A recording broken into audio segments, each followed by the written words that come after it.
क्या कर रहे थे हम लोग? वही जो करते कहते और सुनते चले आ रहे हैं कि ध्यान में ही ज्ञान है। ध्यान में ही ज्ञान है, जो देगा ध्यान उसी को मिलेगा ज्ञान, और जितना देगा ध्यान उतना ही मिलेगा ज्ञान।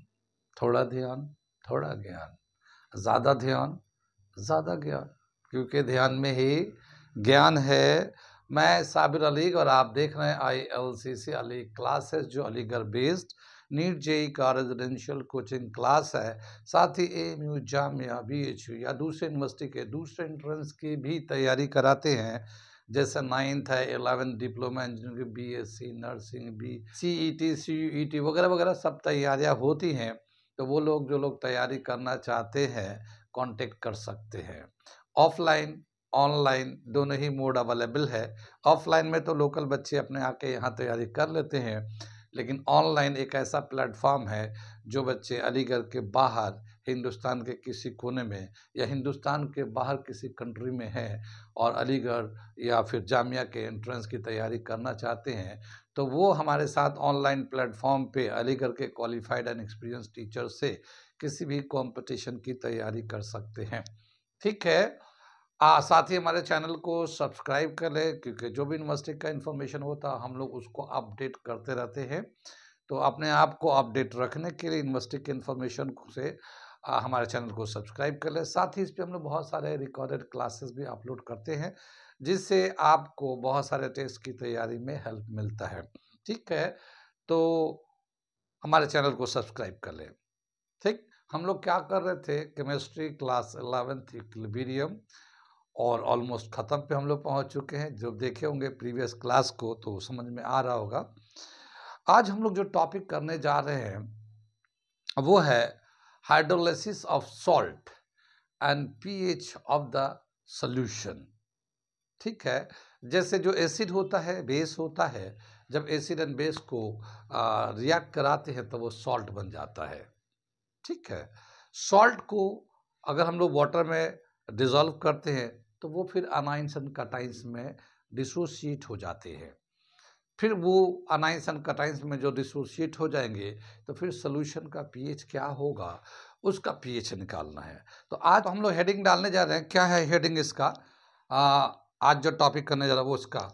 ठीक है, ये हम लोग टॉपिक करने जा रहे हैं। क्या है? Hydrolysis of salt and its pH and there pH, यानी जो अलग अलग सॉल्ट है उनका pH कितना होगा, हाइड्रोलिसिस क्या होगा, pH क्या होगा।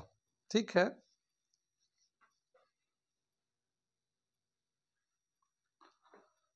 ये अगला टॉपिक करने जा रही है। बहुत ही अच्छा टॉपिक है ये भी।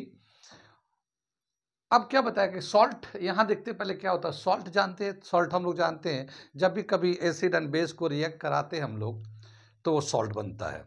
ठीक है, एसिड एंड बेस को रिएक्ट कराते हैं तो यहाँ पे हम लोग लिखते हैं सॉल्ट।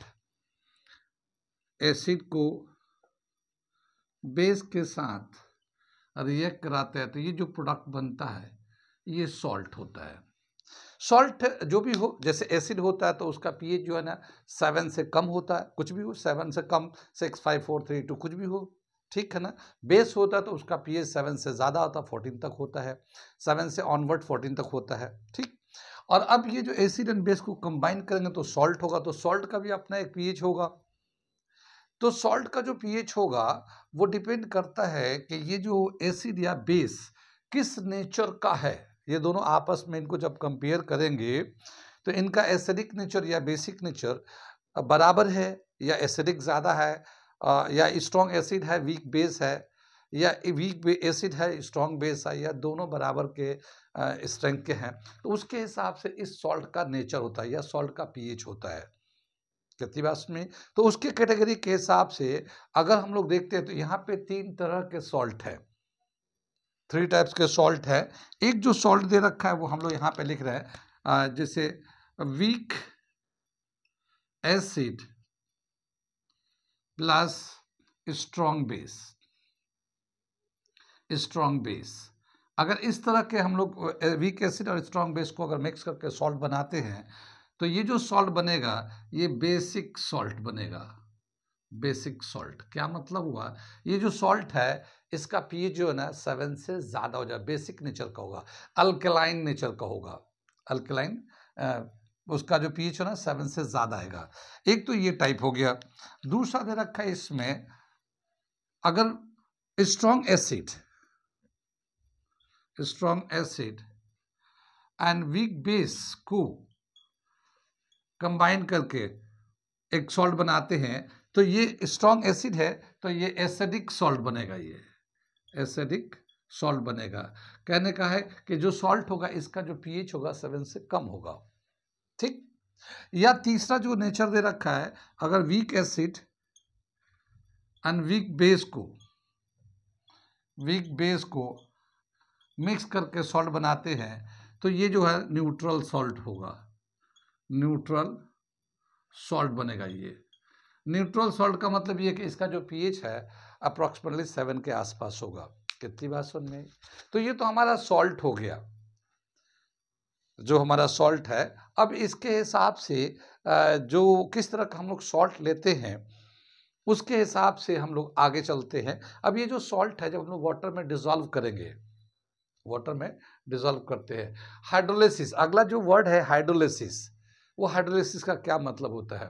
अब जैसे मान लो हम लोगों ने ये वाला सॉल्ट ले लिया, पहला वाला सॉल्ट ले लिया, कौन सा सॉल्ट, बेसिक सॉल्ट ले लिया। तो जब बेसिक सॉल्ट लेंगे हम लोग, बेसिक सॉल्ट लेंगे,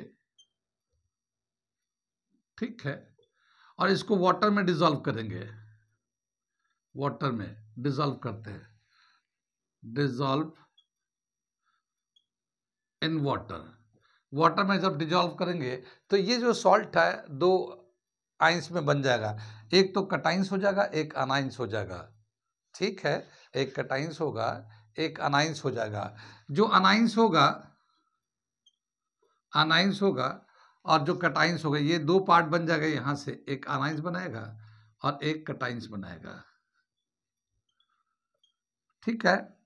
ये जो कटाइंस बनेगा ये जो है ना स्ट्रॉन्ग बेस का कटाइंस होगा, स्ट्रॉन्ग बेस होगा ये जो कटाइंस बनाएगा ये।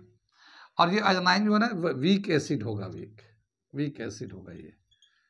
कितनी बात सुनिए, ये समझ बात आ गई।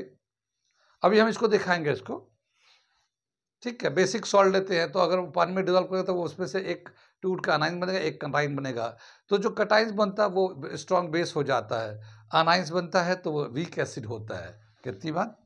अब जो स्ट्रॉन्ग बेस है, तो जो एसिड स्ट्रॉन्ग हो या बेस स्ट्रॉन्ग हो तो वो कंप्लीटली डिसॉल्व हो जाता है, कंप्लीटली डिसोसिएट हो जाता है।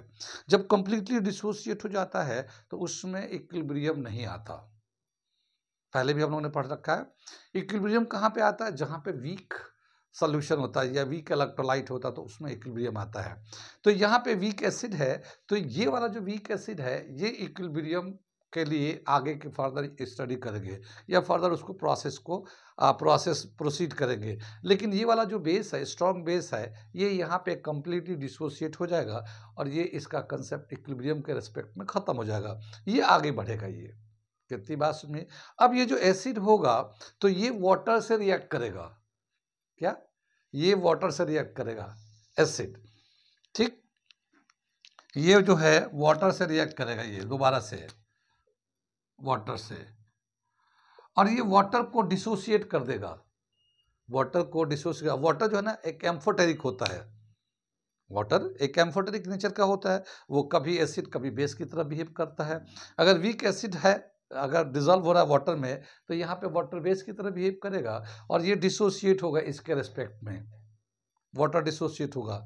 अब कितना वाटर मॉलिक्यूल डिसोसिएट होता है इस एसिड के इसके प्रोपोर्शनल के हिसाब से, यानी कितना वीक एसिड है उसी के प्रोपोर्शनल वाटर मॉलिक्यूल डिसॉल्व होता है, डिसोसिएट होता है, ठीक है। उसी को हम लोग बोलते हैं हाइड्रोलिसिस, ठीक है ना, हाइड्रोलिसिस बोलते हैं। डिसोसिएशन ऑफ वाटर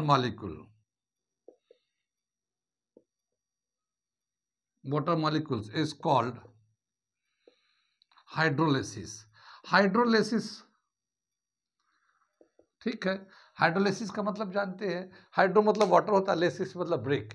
कितने वाटर के मॉलिक्यूल टूटते हैं उस वक्त इसको न्यूट्रलाइज करने के लिए, वीक एसिड को इक्विलिब्रियम तक जाने के लिए, उसी को हम लोग कहते हैं hydrolysis, breaking of water molecule, ठीक है, इज कॉल्ड हाइड्रोलिसिस।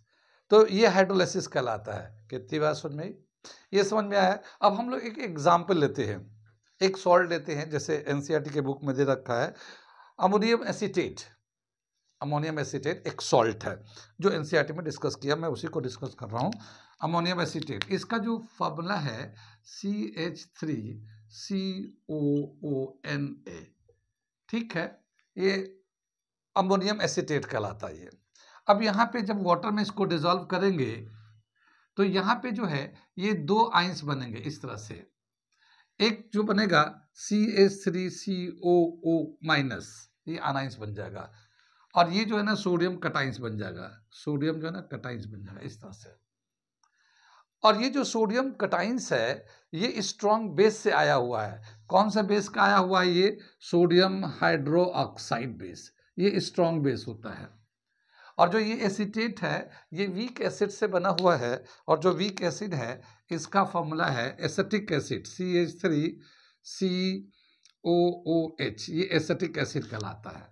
ये वीक एसिड होता है, ये स्ट्रॉन्ग बेस होता है। ये स्ट्रॉन्ग बेस है तो ये तो कम्प्लीटली डिसोशिएट हो जाता है, तो इसका तो कोई रोल है नहीं इक्विलिब्रियम को स्टडी करने के लिए या फिर आगे चल के पीएच निकालने के लिए। लेकिन ये जो वीक एसिड है, ये कितना वीक एसिड के मॉलिक्यूल्स हैं वो वाटर से रिएक्ट करेंगे और फिर अपना एक इक्विलिब्रियम अचीव करेंगे, एक दोबारा से इक्विलिब्रियम बनाएंगे।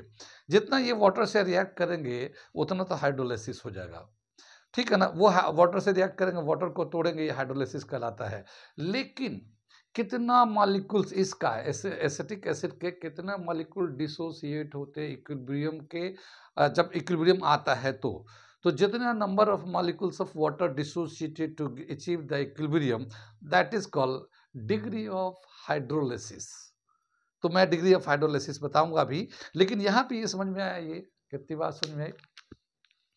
मैं इसी तरह से मैं दूसरे वाला भी बताऊंगा बाद में, लेकिन पहले मैं एक बता देता हूं कि अगर मान लो बेसिक सॉल्ट है, तो बेसिक सॉल्ट जो है ना, यानी कि इसमें जो है ना बेस स्ट्रॉन्ग है और एसिड जो है वीक है, इस तरह का ये वाला है, ठीक है। तो ये हम लोग ले लिया, सोडियम एसीटेट ले लिया, ये वाटर में डिजोल्व किया तो ये अनाइंस बना दिया, ये कटाइंस बना दिया। अनाइंस जो है ना वीक एसिड होता है, कटाइंस जो है ना स्ट्रॉन्ग बेस होता है। स्ट्रॉन्ग बेस सोडियम हाइड्रोक्साइड है, ये तो स्ट्रॉन्ग है, इक्विलिब्रियम आएगा नहीं। ये एसिड बन जाता है, एसिड जो है ना वाटर से रिएक्ट करेगा, वाटर से इंटरेक्ट करेगा, वाटर को डिसोशिएट करेगा, वाटर को ब्रेक करेगा। इसी को हम लोग हाइड्रोलिसिस बोलते हैं, breaking of water molecules is known as hydrolysis. Hydrolysis हो गया। अब कितने मॉलिक्यूल टूटेंगे उसको डिग्री ऑफ हाइड्रोलिसिस कहते हैं, तो वो मैं लिखने जा रहा हूँ। यहाँ तक समझ में बात आ गई? ये वाला नोट कर लिया, इसको भी मैं आगे बताऊंगा अभी, मगर इसको एक समझा रहा था। तो यहाँ पे नोट कर लिया, तो मैं इसको मिटाता हूँ, फिर आगे लिखता हूँ degree of hydrolysis.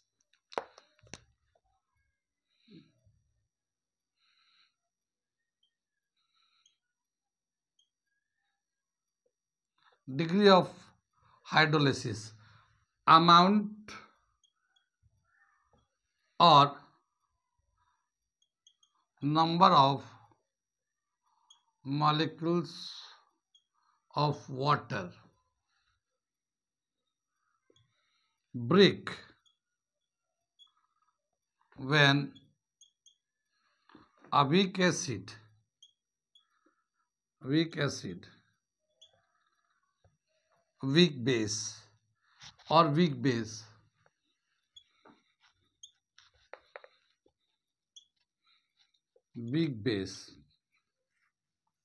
achieve the equilibrium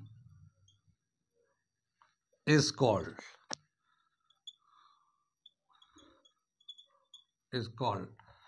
degree of hydrolysis, ठीक है ना।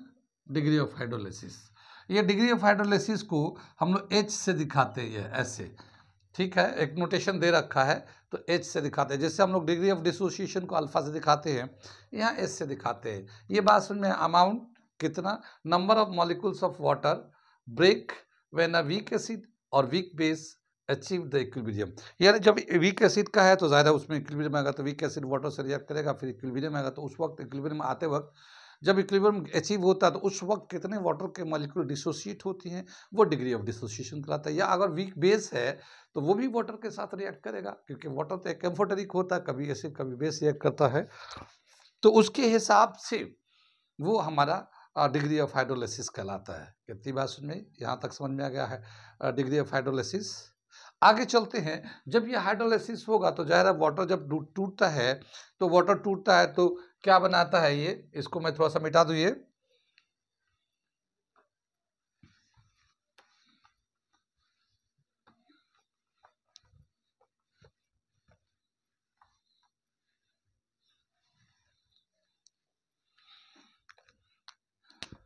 जब ये वाटर है डिसोशिएट करेगा तो ये एक हाइड्रोजन आयन देगा, ये OH आयन देगा। ठीक है, अगर कोई वीक एसिड होगा, वीक एसिड होगा तो अनाइंस होगा, तो वीक एसिड के साथ ये जो है ना, ये वीक एसिड के साथ रिएक्ट कर जाएगा। ये वीक एसिड के साथ, वीक एसिड के साथ नहीं बल्कि वीक अनाइंस, अनाइंस के साथ, ये जो है ना अनाइन के साथ, अनाइंस के साथ रिएक्ट कर जाएगा ये इस तरह से।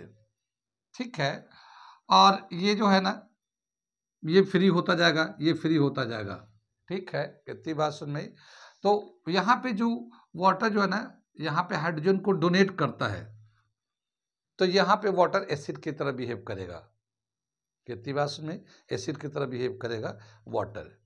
ठीक है, और ये इलेक्ट्रॉन को एक्सेप्ट करता है, प्रोटॉन को एक्सेप्ट करता है अनाइंस, तो ये बेस की तरह बिहेव करता है, क्योंकि donor of proton is called acid, acceptor of proton is called base. तो ये बेस की तरह बिहेव करेगा अनाइंस जो भी होगा। जैसे अभी एसीटोन यहाँ पे लिखा था CH3 COOH, तो एसीटेट था ये, तो ये एसीटेट इसको हाइड्रोजन को लेके एसिड बन जाएगा ये। तो ये तो हमारा रिएक्ट होता है, जितने अनाइंस बनेंगे उतने हाइड्रोजन आइंस को, प्रोटॉन को एक्सेप्ट करते जाएगा, एसिड बनते जाएगा, बनते जाएंगे, बनते जाएंगे। मगर थोड़े से चूंकि वीक एसिड है तो थोड़े सा डिसोसिएट हुआ होगा, तो थोड़ी देर के बाद ये एसिड कंप्लीट हो जाएगा। लेकिन जितने मॉलिक्यूल ये बनेगा उतना ही OH यहाँ बनता जाएगा, OH बनता जाएगा, उतना ही OH बनेगा। अगर मान लो X मॉलिक्यूल अब इसका ये बना है, अगर X मॉलिक्यूल ये बना है तो X मॉलिक्यूल ऑफ OH बनेगा, मगर ये न्यूट्रलाइज नहीं होगा, ये न्यूट्रलाइज नहीं होगा। तो उसकी वजह से क्या होगा, यहाँ पे ये जो ना OH आयन का कंसंट्रेशन बढ़ता जाएगा। फिर हमें pH निकालना है तो OH के कंसंट्रेशन से हाइड्रोजन आयन का कंसंट्रेशन निकाल लेंगे आयनिक प्रोडक्ट ऑफ वाटर के हेल्प से, और हाइड्रोजन आयन के कंसंट्रेशन से हम लोग pH निकाल सकते हैं।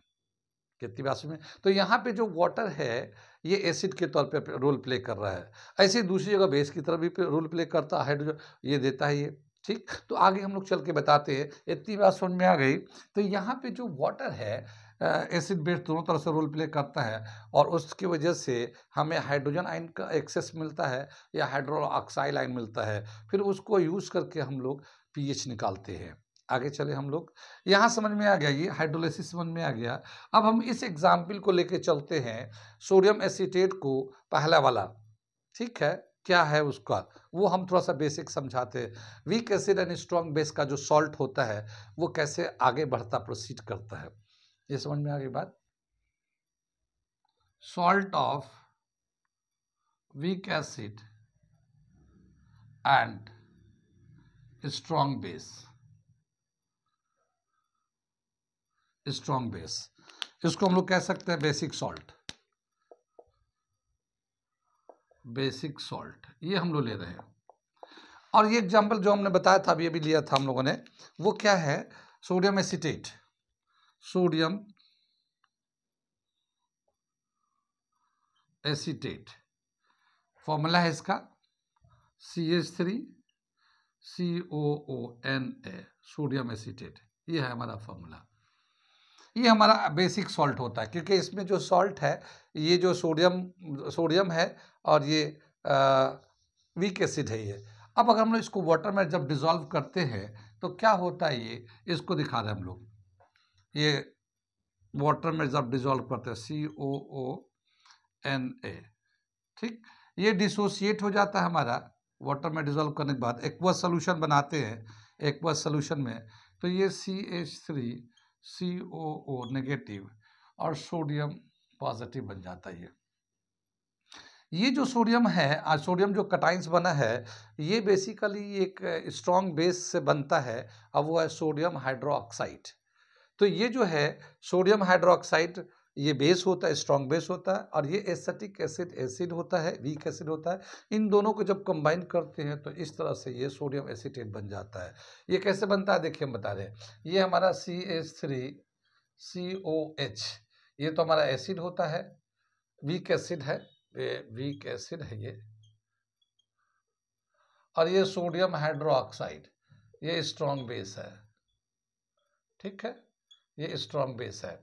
यहाँ से CH3COO नेगेटिव, ये जो है हाइड्रोजन पॉजिटिव बन जाता है, और यहाँ से sodium positive and OH negative, ये टूट जाता है। तो ये जो है ना इसके साथ रिएक्ट कर जाता है, और ये CH3COONA सोडियम एसीटेट सॉल्ट बन जाता है, जो अल्कलाइन सॉल्ट होता है, बेसिक सॉल्ट होता है, जो ये हम लोगों ने लिया सोडियम एसीटेट को।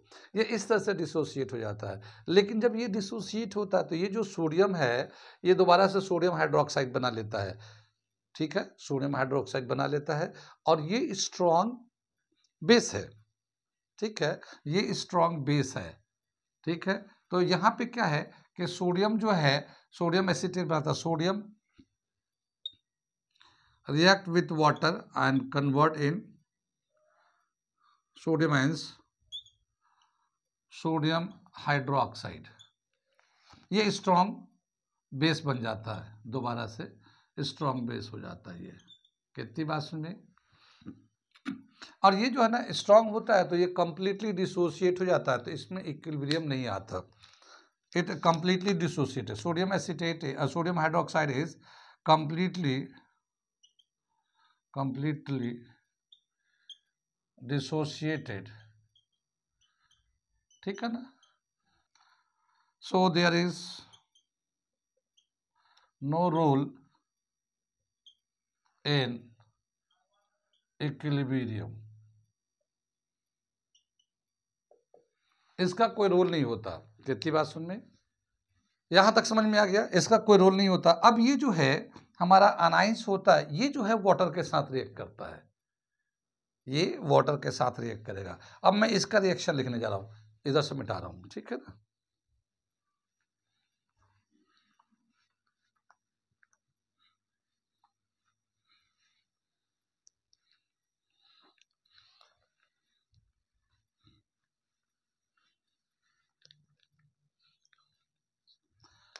ये क्या है, CH3COO नेगेटिव, ये तो एसीटेट कहलाता है, एसीटेट आयंस, एसीटेट आयंस, ठीक है।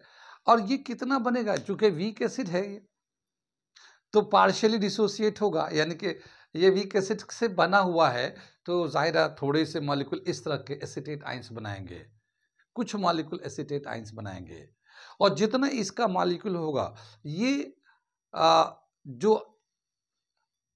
ये जो है ना वाटर के साथ रिएक्ट करेगा। ये जितना भी ये एसीटेट मॉलिक्यूल्स होगा वो सब के सब वाटर के साथ रिएक्ट करेंगे, तो वाटर के साथ इसको रिएक्ट करेंगे इस तरह से। तो ये वाटर जो है ना दो आइंस में चेंज हो जाएगा, ये हाइड्रोजन एंड ये OH आइंस, इस तरह से ही बदल जाएगा। तो ये जो एसीटेट है, ये जो एसीटेट है, ये इस वाले हाइड्रोजन को लेकर कंबाइन कर जाएगा, CH3COOH, ये बन जाएगा, ये एसिटिक एसिड दोबारा से बन जाएगा, वीक एसिड एसिटिक एसिड, ठीक है। और साथ ही ये OH आयन बनेगा, ये OH आयन में बनेगा। कितनी बात सुन में। अब ये जो तो एसिड था, वीक एसिड था, तो जितना ये नंबर ऑफ एसिटेट आयंस होंगे उतने वाटर को डिसोसिएट कर देंगे, और उसके जो हाइड्रोजन आयंस इसके साथ कंबाइन करके ये एसिटिक एसिड बन जाएगा, उतने number of molecule acetic acid बन जाएंगे, और उतने ही number of ions of hydroxyl ions बन जाएंगे। लेकिन ये न्यूट्रलाइज नहीं होगा, ये सोल्यूशन में रहेगा, तो उसमें सोल्यूशन में OH का कंसंट्रेशन बढ़ता जाएगा। ये एसीटेट आयन जो है वाटर के साथ जब रिएक्ट करेगा तो हाइड्रोजन के साथ कंबाइन करके एसिटिक एसिड बन जाएगा, लेकिन OH आयन तो रहेगा सोल्यूशन में, OH आयन वो उसी तरह से रहता जाएगा, सोल्यूशन में बढ़ता जाएगा बढ़ता जाएगा बढ़ता जाएगा, और उसकी वजह से वो जो सोल्यूशन है वो बेसिक नेचर का हो जाएगा, अल्कलाइन नेचर का हो जाएगा। जैसे हमने बताया था ना कि बेसिक सॉल्ट को वाटर में डिसॉल्व करेंगे तो वो जो वाटर होगा अल्कलाइन इन नेचर हो जाएगा या बेसिक नेचर होगा। पीएच जो ना 7 से ज़्यादा होगा। पीएच 7 से ज़्यादा क्या होगा, न्यूट्रल वाटर में तो 7 होता ही है, न्यूट्रल सॉल्ट का तो 7 होता ही है, लेकिन ये चूंकि बेसिक सॉल्ट है तो OH आयन का कंसंट्रेशन बढ़ेगा, और वो जो अब ओवरऑल जो सोल्यूशन होगा वो बेसिक इन नेचर होगा, पीएच ग्रेटर देन 7 होगा। ठीक है, तो मैं ये जो है इस वाले लाइन को, इस वाले बात को एक पैराग्राफ से लिख देता हूँ। कितनी बात में the acetate ions CH3CO minus is react with water and convert into acetic acid CH3COOH, ये एसिटिक एसिड में, along with that OH ions is produced in the solution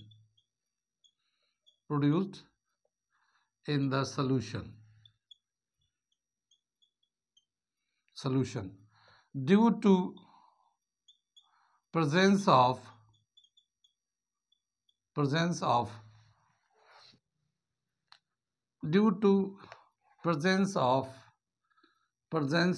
OH ions in the solution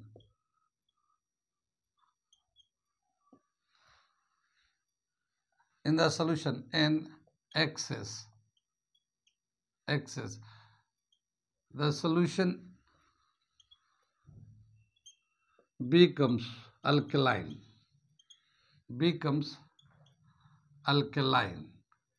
and the pH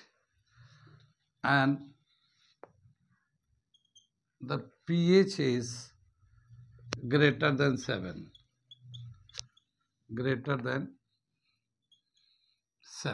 ये हमारा pH 7 से ज़्यादा आ जाएगा। अब कितना होगा pH, कैसे निकालेंगे हम लोग pH इस सोल्यूशन का, तो यहाँ पे ये NCERT में नहीं है मगर दूसरे बुक में दे रखा, मैं उसको समझाता हूँ और कैसे एक रिलेशन निकाला है pH निकालने के लिए, वो हम करके दिखाते हैं। कितनी बात में वो NCERT में नहीं दे रखा, लेकिन मैं दूसरे बुक से है वो, तो मैं उसे बताता हूँ जैसे pH निकालेंगे तो एग्जैक्ट pH निकालने के लिए कैसे निकालेंगे। ठीक है, तो एक रिलेशन दे रखा है उसको pH निकालने के लिए, तो वो मैं pH निकालने का फॉर्मूला मैं डराइव कर रहा हूँ, एक छोटा सा डराइव है वो मैं डराइव कर रहा हूँ इसी के लिए। ठीक है, बेसिक सॉल्ट के लिए, यानी कि weak acid and strong base का होगा। ठीक है, नोट कर लिए इसको, आगे चलते हैं। ये जो डराइव करने जा रही है तो हम लोगों ने कंसेप्ट बताया है, ये तो हमने कंसेप्ट बताया है, मगर ये जो ड्राइव करने जा रहे हैं हम लोग बेसिक सॉल्ट का, बेसिक सॉल्ट, ये हम इसका ड्राइव करने जा रहे हैं, weak acid plus strong base का। ठीक है, कितनी बात सुन में, हम लोग जो यहाँ पे जो है ना बेसिक जो है इस वाले रिएक्शन को लेते हैं। ठीक, इस वाले रिएक्शन को लेते हैं जब हम लोग सोडियम एसीटेट को लेते हैं, ये जो एग्जाम्पल है सॉल्ट का, इसमें sodium acetate CH3COO sodium acetate salt लेते हैं, तो ये जो है ना टूट के हमें देता है CH3COO minus plus sodium ions. ठीक है, इसको तो छोड़ते हैं, ये हमारा चलता है। अब क्या हुआ कि ये जो आयंस है बेसिकली इसी की वजह से वाटर जो है ना डिसोसिएट होगा, इक्विलिब्रियम आएगा तो वाटर डिसोसिएट होगा। तो अब हम लोग इसको जो है ए वाले रिएक्शन लिखते हैं। ठीक है, क्या है ये, CH3 COO minus plus water से रिएक्ट कराते हैं तो ये हमारा जो है इक्विलिब्रियम आएगा। देखिए इक्विलिब्रियम के साथ यहाँ लिख रहे हैं, ये आ जाएगा हमारा एसिटिक एसिड बन जाएगा, एसिटिक एसिड बन जाएगा प्लस OH आइंस बन जाएगा। ये कितनी बात सुने। और यहाँ पे चूंकि हाइड्रोलिसिस हो रहा है, यहाँ पे वाटर टूट रहा है, तो इसको हम लोग बोलते हैं, ये वाटर टूट रहा है यहाँ पे, तो इसको बोलते हैं हाइड्रोलिसिस। और यहाँ पे जो एक हम लोग निकालते हैं हाइड्रोलिसिस कांस्टेंट, जैसे dissociation ionization constant of acid होता है, जैसे होता है ना आयनाइजेशन कांस्टेंट ऑफ एसिड होता है, आयनाइजेशन कांस्टेंट ऑफ बेस होता है, इसी तरह से हाइड्रोलिसिस कांस्टेंट ऑफ वाटर होता है, हाइड्रोलिसिस कांस्टेंट भी होता है। तो अब हम लोग इसका हाइड्रोलिसिस कांस्टेंट निकालेंगे, तो जब भी कभी हम लोग कांस्टेंट निकालते हैं तो product of concentration of the product upon product of concentration of the reactance लिखते हैं, लेकिन जो एक्सेस में होता है उसका वैल्यू 1 लेते हैं। तो ऐसे ही यहाँ पे अगर लेना चाहते हैं तो KH लिखते हैं, ठीक है। KH का वैल्यू क्या लिखेंगे, product of concentration of products, ये तो इसका प्रोडक्ट ये बन गया और ये OH आइंस बन गए, तो ये हो गया। और यहाँ से product of concentration of reactant ले लेते हैं, ये ले लेते हैं, क्योंकि ये तो वाटर जो है ना एक्सेस में होता है तो 1 ले लेते हैं, ठीक। यहाँ पे KH को क्या बोलते हैं, मैं यहाँ पे KH को लिख देते हैं हाइड्रोलिसिस कांस्टेंट, हाइड्रोलिसिस कांस्टेंट इसको बोलते हैं KH को, KH। कितनी बात सुनिए, यहां तक समझ में आ गया। ये तो हमारा ये रिएक्शन हो गया। अब ये जो एसिड बनेगा, ये जो एसिड बन रहा है, तो ये वाटर के अंदर एसिड होगा, OH आयन होगा, तो ये OH आयन की वजह से ये सोल्यूशन बेसिक हो रहा है। लेकिन ये जो वीक एसिड है उस गिवन कंडीशन पे, जैसे 298 केल्विन पे अगर वीक एसिड भी होता है तो डिसोसिएट होता है और वो आइंस बनाते हैं। तो जब वीक एसिड जो है अपने गिवन कंडीशन पे यानी 298 केल्विन पे ये डिसोसिएट करेगा तो इसका भी एक इक्विलिब्रियम आ जाएगा। क्या आ जाएगा, एक इक्विलिब्रियम आ जाएगा। तो वहां पे हम लोग निकालते हैं ionization constant of weak acid, पीछे किया था ना हम लोगों ने। तो हम लोग इसको लिखते हैं, ये देखिए कैसे लिख रहे हैं, इसको मैं इसको लिखता हूँ। ये जो CH3 है और CH3COOH, ठीक है, ये डिसोसिएट करेगा हमारा वाटर के साथ, ठीक है, और ये हमारा बनेगा CH3COH, ये माइनस में आ जाएगा और ये फिर हमारा यहाँ पे हाइड्रोजन देगा, तो हाइड्रोजन आयन के साथ, ठीक है, ये एसिड जो है ना डिसोसिएट करेगा तो हाइड्रोजन देगा और जो वाटर होगा उस हाइड्रोजन को लेगा, तो यहाँ पे एसीटेट बन गया, ये हाइड्रोनियम आयंस बन गए, ठीक है। तो ये वीक एसिड था और वीक एसिड का जब डिसोसिएट हो गया और इक्विलिब्रियम आ गया तो यहाँ पे Ka लिखेंगे, ionization constant of weak acid. कैसे लिखते हैं, concentration of product hydronium ion upon concentration of this reactant CH3COOH। कितनी बात सुनिए, यहां तक समझ में आ रहा है, ये नोट करिए इसको। आगे चल हम लोग ये दोनों रिएक्शन को, जैसे इसका इक्वेशन नंबर 1 डाल दीजिए, इसको इक्वेशन नंबर 1 है, ये इक्वेशन नंबर 2 है, इन दोनों को मल्टीप्लाई कर देते हैं, इन दोनों को मल्टीप्लाई कर देते हैं। तो मल्टीप्लाई इक्वेशन 1 एंड 2, ये हमें ऊपर से ये हेडिंग चल रहा हमारा, मल्टीप्लाई इक्वेशन 1 एंड 2।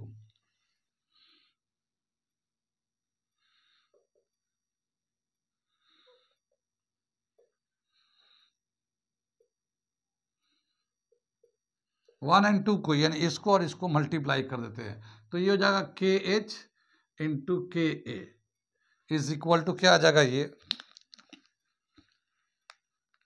ये लिखते हैं CH3COOH का कंसंट्रेशन है ये, और ये कंसंट्रेशन ऑफ OH आयन है, और फिर इसके नीचे है CH3COO नेगेटिव है ये, ठीक है ना। ये तो हमारा KH का वैल्यू आ गया, KH का वैल्यू डाल दिया, और KA का वैल्यू लेके तो ये आयंस इसको इस तरह से लिख देते हैं। तो ये हम लोग थोड़ा सा इधर लिखना पड़ेगा, ये CH3COO आइंस में है, ये तो ऐसे हो गया। और ये जो है हाइड्रोनियम आयन है H3O पॉजिटिव, ये हाइड्रोनियम आयन है। और यहाँ पे CH3COOH ये हम लोग लिख दिया, ठीक है ना। ये जो Ka का लिखा है ये एसीटेट आयन लिख दिया, हाइड्रोनियम आयन लिख दिया, नीचे एसिटिक एसिड लिख दिया, ठीक। अब जो कट रहा है उसे काट देते हैं। तो देखिए ये जो एसिटिक एसिड है इससे ये कट जाएगा ये, और ये एसीटोन से एसीटेट आयन से एसीटेट आयन कैंसिल हो जाएगा।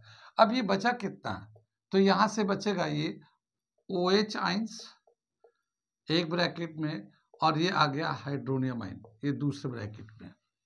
कितनी बात में इसको हम लोग ऐसे भी लिख सकते हैं OH ions minus hydrogen ion भी लिख सकते हैं, क्योंकि हाइड्रोनियम आयन जो होता है वो हाइड्रोजन के बराबर होता है। और ये हम लोग लिख सकते हैं कंसंट्रेशन ऑफ KW वाटर का। ये तो हो गया, ये हम लोग वाटर में जो आयनिक प्रोडक्ट ऑफ वाटर होता है, तो वाटर में OH बनता है, हाइड्रोजन आयन बनता है, ठीक है। तो क्या समझ में आया कि ये KH into KA is equal to KW के बराबर हो गया ये, ठीक है। ये KW के बराबर हो गया अभी। तो ये इक्वेशन नंबर 3 ले लिया अभी। तो ये एक रिलेशन हमारा मिल जाता है KH into KA is equal to KW। आगे चले हम लोग, यहाँ तक समझ में आ रहा है। हम लोगों ने हाइड्रोलाइसिस कांस्टेंट का वैल्यू निकाला, यहाँ से वीक एसिड बन गया था, तो वीक एसिड का हम लोगों ने इक्विलिब्रियम तक जो जितना डिसोसिएट है उसका ले लिया, और ionization constant of weak acid का इक्वेशन लिख दिया, इन दोनों को मल्टीप्लाई कर दिया, ये हो गया, ये वाटर के बराबर हो गया, ठीक है। समझ में आ रही बात। अब हम लोग चलते हैं एक कंसंट्रेशन निकालते हैं। यहाँ पे जो कंसंट्रेशन आ रहा है हमारा OH आयन बनेगा, क्योंकि एक्स्ट्रा जो बन रहा है OH आयन बन रहा है, एक्स्ट्रा जो बन रहा है हमारा OH आयन बन रहा है। तो हम लोग चलते हैं डिग्री ऑफ हाइड्रोलाइसिस निकालते हैं, डिग्री ऑफ हाइड्रोलाइसिस का वैल्यू निकालते हैं। आगे चले हम लोग, यहाँ तक समझ में, ये नोट करते रहिए क्योंकि हमें अभी काफ़ी सारी बातें लिखनी है। अब ये जो रिएक्शन था, ये पहला रिएक्शन था जो मेन हो रहा है, जो एसीटेट आयंस है वीक एसिड से जो बना है, वो वाटर के साथ रिएक्ट करके ये हमारा एसिड बन जाता है, वीक एसिड हाइड्रोक्साइल में रहता है। तो इसका जो कंसंट्रेशन है कितना होगा, इसका कंसंट्रेशन निकालना चाहते हैं, ठीक है। तो इसके हिसाब से अगर हम लोग लिखते हैं हम लोग, तो क्या बनेगा वो हम लोग वो लिखने जा रहे हैं, उसका हम लोग कंसंट्रेशन निकालने जा रहे हैं। Hydroxyl and concentration, hydroxyl ion concentration ये निकालने जा रहे हैं। Degree of hydrolysis, degree of hydrolysis, ठीक है। ये हमारा हाइड्रोक्साइल कंसंट्रेशन निकालने जा रहे हैं, और वो कैसे निकलेगा, वो डिग्री ऑफ हाइड्रोलाइसिस से निकलेगा। अब यहाँ पे जो डिग्री ऑफ हाइड्रोलाइसिस यहाँ पे ये ले रहे, ये वाला इक्वेशन ले रहे हैं हम लोग, क्या है ये एसीटेट जितना था CH3COO माइनस प्लस ये वाटर के साथ रिएक्ट किया, तो ये हमारा इक्विलिब्रियम पे आएगा, तो CH3COOH प्लस OH आइंस बन जाएगा, ठीक है। ये ऐसे आ गया। अब हम लोग मान लेते हैं कि जिस वक्त इक्विलिब्रियम आया उस वक्त इसका जो कंसंट्रेशन था H, ठीक है, सॉरी, डिग्री ऑफ हाइड्रोलाइसिस जो था H था इक्विलिब्रियम के टाइम पे, डिग्री ऑफ हाइड्रोलाइसिस जो था H था, तो इसका जो कंसंट्रेशन होगा वो कितना बनेगा, ये हमारा बनेगा CH, ये बन जाएगा एसिटिक एसिड बन जाएगा CH, ये भी बन, H जो है ना डिग्री ऑफ हाइड्रोलाइसिस है, तो जैसे हम लोग अल्फा C लिखते थे, हम लोग अल्फा C लिखते थे ना डिग्री ऑफ डिसोसिएशन में, C कंसंट्रेशन था, अल्फा उसका डिग्री ऑफ डिसोसिएशन था।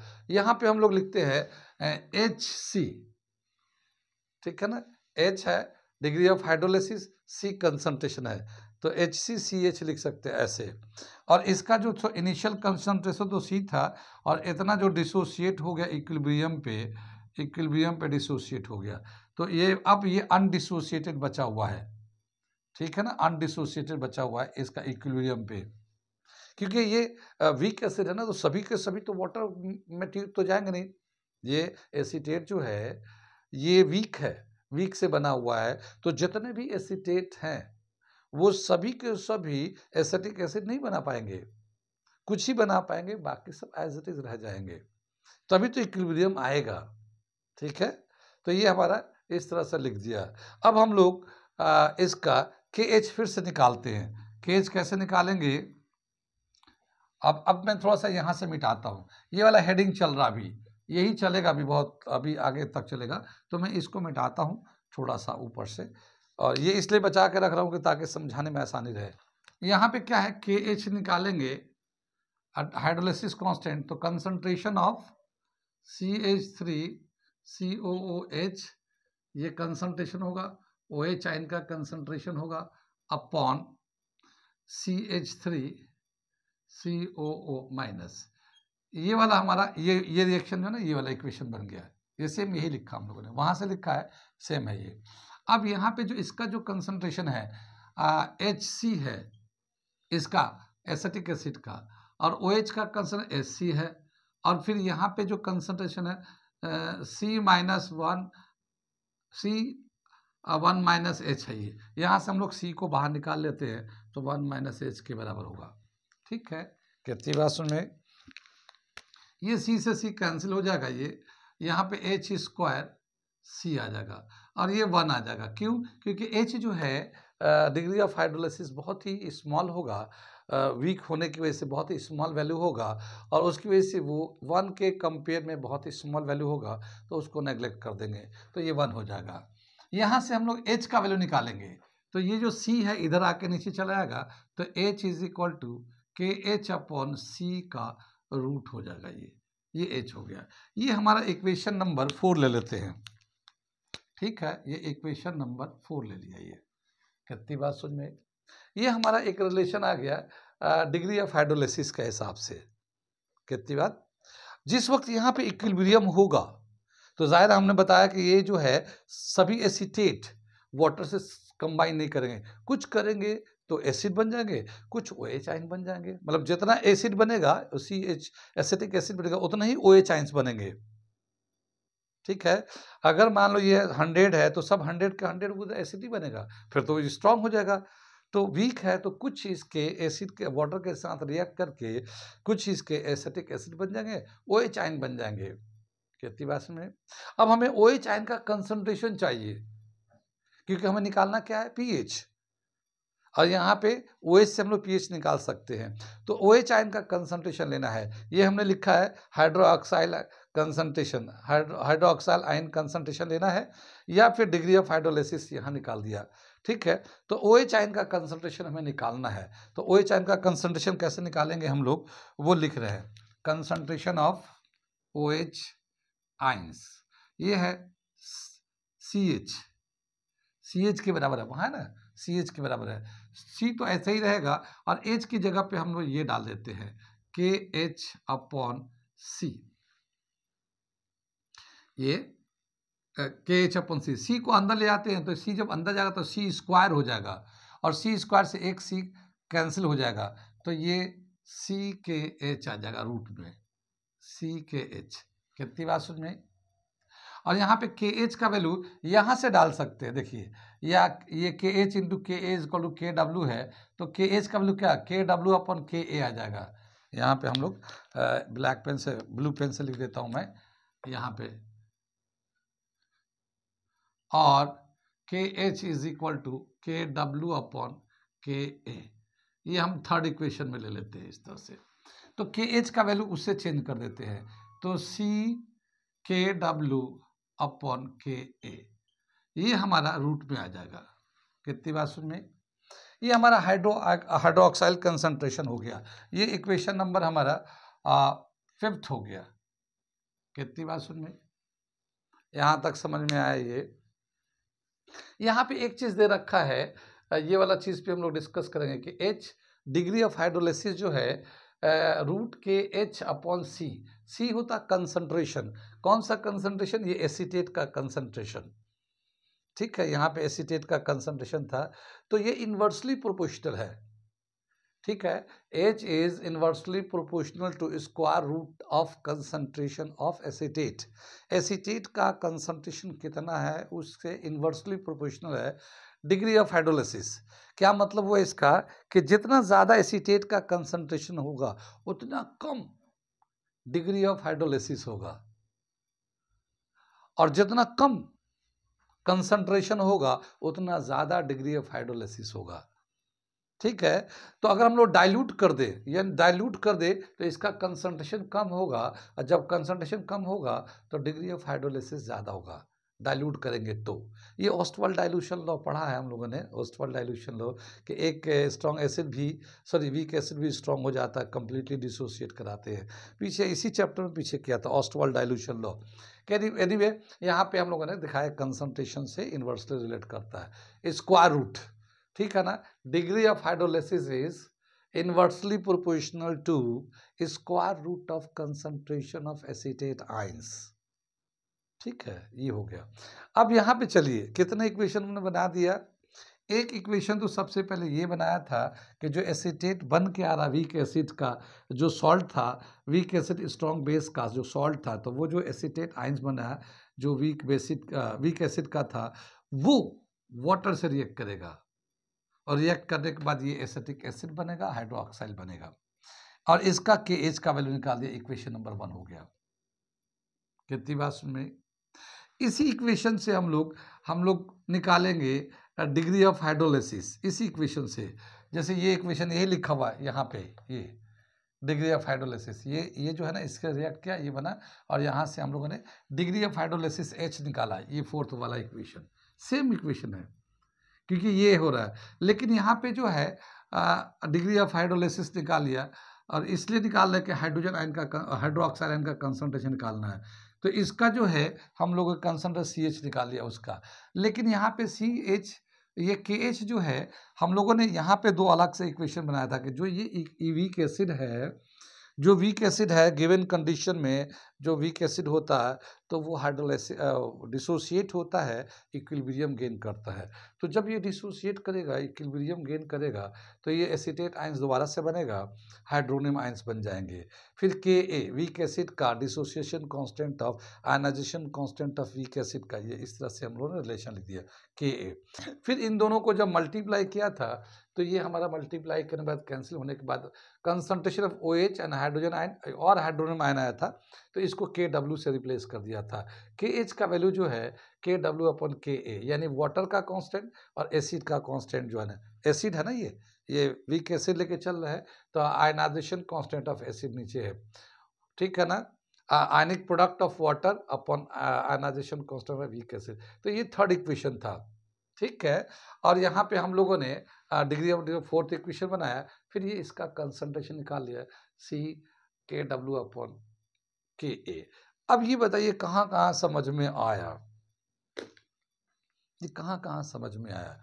ये जो हम लोग क्यों ये कर रहे हैं कि pH निकालना है, weak acid and strong base का जो सॉल्ट है, जो अल्कलाइन सॉल्ट है, जिसका pH 7 से ज़्यादा होगा, लेकिन कितना होगा, कैसे निकालेंगे, कैसे कैलकुलेट करेंगे, तो उसको कैलकुलेट करने के लिए एक फॉर्मूला दिया हुआ है, NCERT में नहीं है, दूसरे बुक में है, तो मैं उसे पूरे करके दिखा रहा हूँ, आपको सिर्फ फॉर्मूला यूज़ करना है कंपटीशन के लिए। लेकिन वो आया कहाँ से, कैसे आया, उस बात को हम समझा रहे हैं। तो उसके लिए हम दिखा रहे हैं कि जो वीक एसिड का एसीटेट बना था वो वाटर को डिसोसिएट करेगा, तो इस तरह से इक्वेशन बनेगा।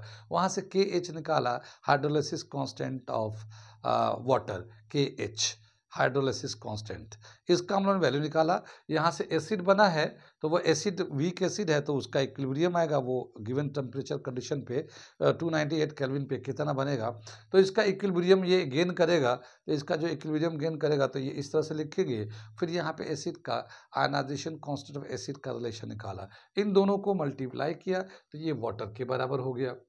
ठीक है, ये वाटर के बराबर हो गया। फिर हम लोग OH का कंसंट्रेशन कितना होगा, तो इसको हम लोग इस पहला जो इक्वेशन था उसी से हम लोगों ने डिग्री ऑफ हाइड्रोलाइसिस का वैल्यू निकाला, रिलेशन निकाला, H का वैल्यू निकाला, और फिर ये OH का कंसंट्रेशन निकालने जाए CH, और H का वैल्यू ये डाला, ये सिंप्लीफाई किया। अब हम यहाँ से pH निकालने जाएंगे, लेकिन OH से तो डायरेक्ट निकल नहीं सकता, तो हम लोग OH से OH हाइड्रोक्साइल कंसंट्रेशन से हाइड्रोजन आयन कंसंट्रेशन और हाइड्रोनियम आयन कंसंट्रेशन निकालेंगे, फिर उससे pH निकालेंगे। ठीक, कितनी बात में ये समझ में आ रहा है? अगर समझ में आ रहा है तो नोट कर लिए इसको, फिर मैं थोड़ा मिटाऊंगा, ये इतना स्टेप आगे भी बताऊंगा मैं। अभी तक तो 5 इक्वेशन बना है, ठीक है, 5 इक्वेशन है। देखिए, एक तो ये है जो एसिड का था, दूसरा सॉरी हाइड्रोलिसिस हाइड्रोलिसिस कांस्टेंट का था एक इक्वेशन, एक एसिड का था, फिर इन दोनों को मिला के एक तीसरा बनाया वाटर का, फिर उसके बाद हम लोगों ने आयनाइजेशन का, डिग्री ऑफ हाइड्रोलिसिस का, हाइड्रोलिसिस कांस्टेंट का, डिग्री ऑफ हाइड्रोलिसिस का एक इक्वेशन बनाया हम लोगों ने इसी फॉर्मूले से, पहले वाले से, और फिर उसके बाद कंसंट्रेशन में हाइड्रोजन आयन पे चले गए। अब यहाँ से हम लोग जा रहे हैं हाइड्रोजन आयन कंसंट्रेशन निकालने के लिए, फिर उससे pH निकालेंगे। इतनी बात सुनने आई, ये यहाँ से हम लोग आगे बढ़ेंगे, ये मैं मिटा रहा हूँ। ओके, अच्छे से समझ लीजिए, क्योंकि ये अच्छा है, बाकी अगला जो करेंगे ना उसमें भी यही सब करना है, ठीक है ना। Strong acid and weak base का करेंगे, जो एसिडिक सोल्यूशन बनाएगा उसमें भी यही करना है। तो ये एक बार अगर समझ में आ गया तो वो अगला वाला सब समझ में आ जाएगा। ठीक है, आगे बढ़ाते हैं हम लोग, यहाँ से मैं मिटा दे रहा हूँ, ठीक है। बाकी बस ड्राइव करके फाइनल फॉर्मूला लिखूंगा, वो आपके लिए कंपटीशन के लिए निकालने के लिए बहुत अच्छा रहेगा। अब क्या बताया कि ये हम लोग यहाँ से अगला जो करने जा रहे हैं, यहाँ पे दे रखा है ये कि हाइड्रोक्साइल आयन कंसंट्रेशन। अब हम लोग हाइड्रोनियम आयन कंसंट्रेशन या फिर हाइड्रोजन आयन कंसंट्रेशन अगर निकालना चाहते हैं तो ये हमारा होता है concentration of KW, water ion, water का concentration upon hydroxyl ion concentration, ठीक है। अब यहाँ पे क्या दे रखा है कि KW तो ऐसे ही है, और ये OH का कंसंट्रेशन जो निकाला हम लोगों ने इस तरह से निकाला है, तो क्या है ये CKW अपॉन KA, रूट में है ये, ठीक है। अगर मैं इसको रेसिप्रोकल कर दूंगा तो क्या आ जाएगा, KW तो बाहर ही रहेगा और रूट में KA upon C into KW, ये ऐसे आ जाएगा। KW को अंदर ले जाएगा तो स्क्वायर में जाएगा, तो एक KW कैंसिल होगा, एक बच जाएगा, तो ये क्या आ जाएगा हमारा KA into KW upon C, ये हमारा ये रिलेशन आ गया इसका हाइड्रोजन आयन कंसंट्रेशन का, ठीक है। हाइड्रोजन या hydrogen KA KW upon C, कितनी बात सुन में, या KW KA, आगे पीछे कर लेते हैं इसको, KW KA अपॉन C, ये हमारा कंसंट्रेशन, इसको KW को अंदर किया तो स्क्वायर हो गया, तो इसे कैंसिल कर दिया, तो ये बचेगा KW into KA upon C, ये हमारा रिलेशन आ गया हाइड्रोजन आयन कंसंट्रेशन का, ठीक। अब हम क्या करेंगे, हाइड्रोजन आयन कंसंट्रेशन pH कैसे निकालते हैं, तो हम लोग लेंगे लॉग, जैसे pH का क्या डेफिनेशन होता है, negative log of hydrogen ion concentration is called pH, ठीक है। तो नेगेटिव लॉग, तो पहले हम लोग लॉग लेते हैं, टेकिंग लॉग, इस वाले को taking log, taking log and both side, ठीक है। तो लॉग हाइड्रोजन आयन कंसंट्रेशन कर लेते हैं हम लोग, ये वाला हाइड्रोनियम को भी कर सकते हैं, दोनों बात बराबर है, ठीक है। इसका लॉग लेते हैं यहाँ पे, तो ये जो सबसे पहले ऊपर में पावर है कितना 1/2, लॉग जब लेते हैं तो पावर पहले आ जाता है, तो ये 1/2 पहले आ गया, ठीक है। ये 1/2, ये जो रूट था ये 1/2 पहले आ गया लॉग लेने की वजह से। और अब ऊपर में है लॉग ये KW, और ये मल्टीप्लाई में है तो प्लस हो गया लॉग KA, ये प्लस में हो गया, और नीचे ये डिवाइड में है तो माइनस में आ जाता है लॉग C, ये हमारा लॉग लेने के बाद ये एक्सपेंड कर दिया, कितनी बात समझ में आई, ठीक। अब इधर से नेगेटिव कर देते हैं, माइनस से सबको मल्टीप्लाई कर देते हैं, तो माइनस ये जगह minus log concentration of hydrogen ion, ये माइनस यहाँ से जरूरत नहीं, माइनस अंदर ले चलते हैं, तो ये तो 1/2 ऐसे ही रहेगा, minus log of KW minus log of KA, और ये minus minus plus log of C, ये हमारा आ गया। कितनी बात समझ में? ये जो minus log of hydrogen ion concentration होता है तो इसको हम लोग लिखते हैं पीएच। इसको लिखते हैं हम लोग पीएच। ये इसको लिख दिया पीएच। तो ये 1/2 बाहर ही रहेगा ये हमारा, और इसका लिखेंगे माइनस लॉग ऑफ के डब्ल्यू है तो इसको पी के डब्ल्यू लिख देंगे। ये तो जानते हम लोगों ने पीछे किया था हम लोगों ने, पी के डब्ल्यू। फिर माइनस लॉग के ए है, इसको लिखेंगे प्लस पी के ए। ठीक है ना, माइनस पूरे माइनस को लेके, चाहे तो हम लोग ऐसे लिख सकते हैं प्लस माइनस, ऐसे लिख सकते हैं इसको। ठीक है, बाहर प्लस है अंदर माइनस है, तो इस पूरे को माइनस लॉग के ए को पी के ए लिख दिया, ये प्लस है। और यहाँ पे जो है ये प्लस में ही है तो ये ऐसे ही रह जाएगा, ये लॉग कंसंट्रेशन ऑफ सी। कितनी बात समझ में? क्योंकि सी का कंसंट्रेशन का कोई हम लोगों ने पीछे नहीं किया है और उसका कोई रूल नहीं है, तो लॉग सी आ गया कंसंट्रेशन ऑफ एसिटेट आइंस। सी जो था एसिटेट आइंस, पता है ना, जो हम लोगों ने स्ट्रॉन्ग जो बेस था और एसिड का जो सॉल्ट था अमोनियम एसिटेट, तो अमोनियम एसिटेट, तो एसिटेट का कितना कंसंट्रेशन था वो सी है, लॉग सी लेंगे। और ये आ गया हमारा रिलेशन पीएच निकालने के लिए। पीएच निकालेंगे जब अल्कलाइन सोल्यूशन होता है, बेसिक सॉल्ट को जब वाटर में डिसॉल्व करते हैं तो क्या है, ये हाफ पी के डब्ल्यू, यानी कि वाटर का जो हमारा पी ऑफ वाटर होता है यानी 14 होता है। वाटर कितना होता है? 14 होता है। और पी के ए एसिड कितना है, उसका कितना पीएच है, पी के ए ले लेंगे, एसिड का कितना पी के है वो ले लेंगे, प्लस जितना कंसंट्रेशन है उसका लॉग ले लेंगे, और इसको लेने के बाद पीएच निकल के आ जाएगा ये, जब बेसिक सोल्यूशन होता है तो। अब बताइए कितना समझ में आया? सबसे पहले हम लोगों ने बताया कि जो बेसिक सोल्यूशन होता है किस तरह से डिसोसिएट होता है और उसमें OH आइंस बढ़ता है, तो OH आयन की वजह से वो जो सोल्यूशन है वो अल्कलाइन होता है, pH 7 से ज़्यादा आता है, pH 7 से ज़्यादा आएगा, अल्कलाइन सोल्यूशन हो गया। अब वो हम लोगों ने रिएक्शन तो करके दिखा दिया, लेकिन अल्कलाइन सोल्यूशन pH निकालेंगे कैसे?